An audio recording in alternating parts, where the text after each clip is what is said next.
मिथिला अक्षर के सर्वाधिक वैज्ञानिक लिपि मतलब साइंटिफिक स्क्रिप्ट मानल जाइ छै, कियाकि ई लिपि में संसार के जते भी भाषा छै ओहि सबके जे छै ध्वनि उच्चारण करय के क्षमता छै। आ एकटा एकर आरो विशेषता ई छै जे ई लिपि में अक्षर में जे लिखाई छै सेहे उच्चारण होई छै।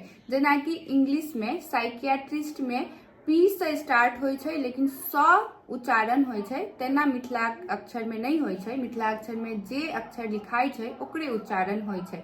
मिथिला अक्षर के चित्रकार रूप के कारणे ई अन्य लिपि सबके कंपैरिजन में एकदम सरल, सुबोध आ सुंदर लिपि छै।